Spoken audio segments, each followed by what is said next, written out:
another story. T.I. on the records, one thing, all of a sudden his best friend is dead. Right. Plies.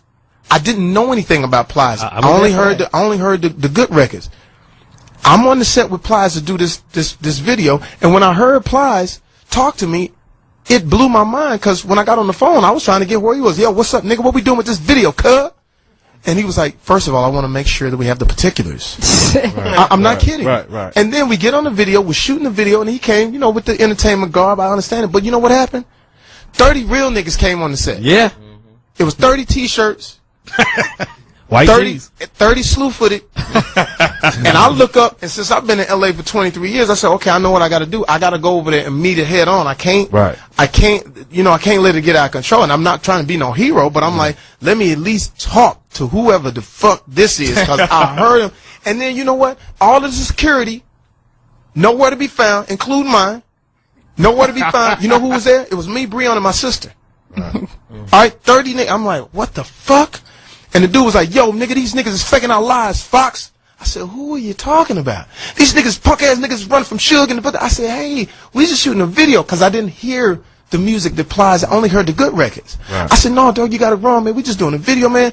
And then, after we calmed the situation, I shook 30 hands. So, what's up, man? All right, man. Cool, good. All right, nigga. All right, cool, man. All right, nice t-shirt. All right, nigga. All right, cool, man. Cool, man. All right, nigga. All right, you too. All right, man. How your mom? All right, cool, man. 30 hands. When I go in, Sophus Paul is with me. Hysterical. I was actually there, too. I was there, too. I'm being honest. Johnny Mac was there. Paul, he was nowhere. He was nowhere. We go in the back. He said, Foxx, I think you should stay back here. I said, nigga, I'm not finna stay back here in this dressing room. Foxx, I know these niggas. I know these. I'm finna stay out. I'm not staying back here. So I get out there. We can't find Plies. And I understand why. Right. You know why? Because he was afraid for his life. Because you never know. He could have died. He ran to the bathroom. He ran to the bathroom, and and then when I talked to him, he said, I didn't want this for you. I said, it's not me. Yeah. I said, it's you. I said, we can still do the video. I said, I guarantee you, it's not them kind of dudes. I said, maybe 15 years ago, it would have been, I would tell you who to run from. Right. I said, but I don't think these came in there shooting it would have been just, it would have been, but you know what? My girl Tasha said, you never heard Plies music? I said, no, put it on. This nigga killed I've never really, like, I said, you gotta be kidding me. He was talking about killing and goon this and kill that. I was like, are you kidding? That's what these dudes is listening to. And they want to find out, is the dude really real? Because we're going to kill him. You can't, hip-hop was not designed for that. Right. No. And that's all I'm saying. Hip-hop wasn't, and I know I sound old right now. I know I sound crazy right now. But at the same time, it's like, Zoe, speak on it, Zoe. I'm sorry. And I don't mean to, let Portis have a word. I'm sorry. Cool. No, go ahead. Well, you know, Mo was on the show last night, Cool Mo D, and he was talking about hip-hop in the beginning and why they were hard, what the purpose of being hard for. And he said when hip-hop blew up, at that time, R&B artists were a little bit more effeminate. Cats had jerry curls and makeup and, you know, guys. Right.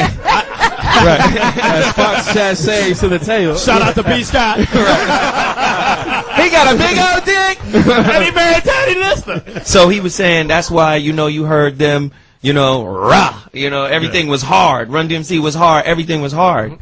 But what artists, and I'm sure those artists learned this too. KRS-One told me the same thing. He said, I could go after Nelly, but if I go after Nelly for real, people take, I mean, I'm just rhyming. It's just a battle for me. KRS was like, you know, for everybody that's in the top 10 on the Billboard, I have a diss rhyme for all of them. Every year. I just do that to keep my skills sharp. But he was saying, if I were to go after them, there are people who believe in the content that I write. And they'll take it serious. So, although it's fun for me, it's serious for the listener.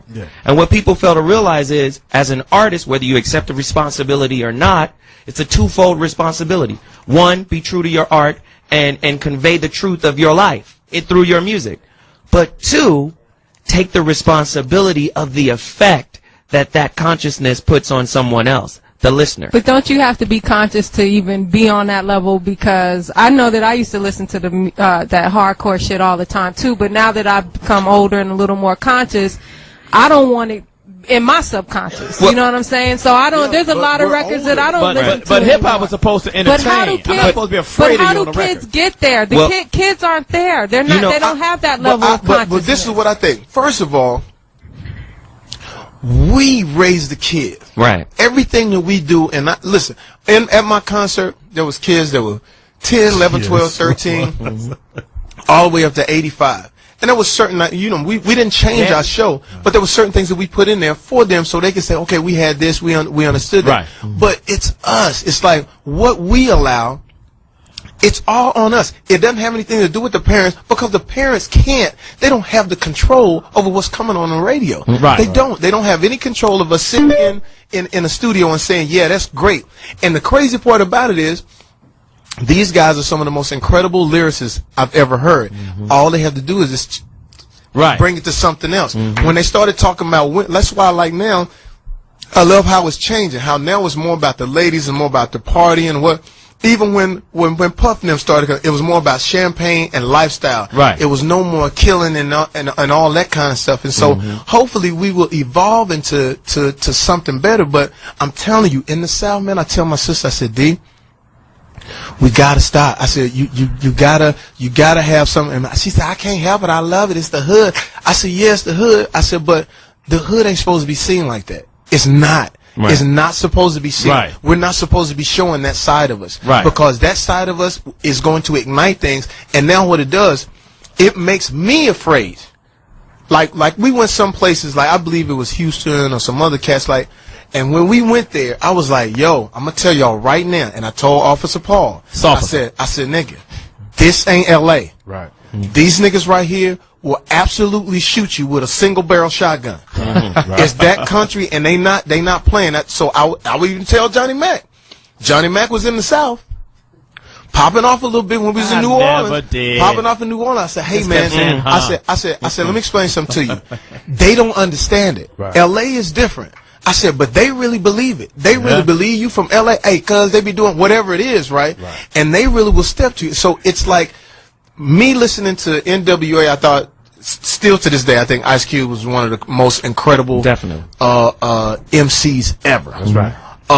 And that whole even in NWA days, he was really kicking some knowledge. He really despite was. what people. I understand because I know when he went solo, it's really when he really started kicking. Right, because he went to New York, he was hanging out with Public Enemy. Exactly. I think of that song. Yeah. Well, the first NWA. I say, "Fuck you, bitch." They were running and jumping and screaming and yelling. I didn't write the song. Story about a nigga like me. Never should have been let out to penitentiary. Gangsta. Ice Cube would like to say that I'm a crazy motherfucker from around the way. Since I was a youth, I smoke weed out. Now I'm the motherfucker that you read about. Taking a life or two, that's what the hell I do. You don't like how I'm living? Well, fuck you. This is a gang, and I'm in it. My man Dre will fuck you up in a minute with a right, left, you're toothless. And then you say, God damn, they ruthless. Everywhere we go, they say damn. And WA's fucking up the program.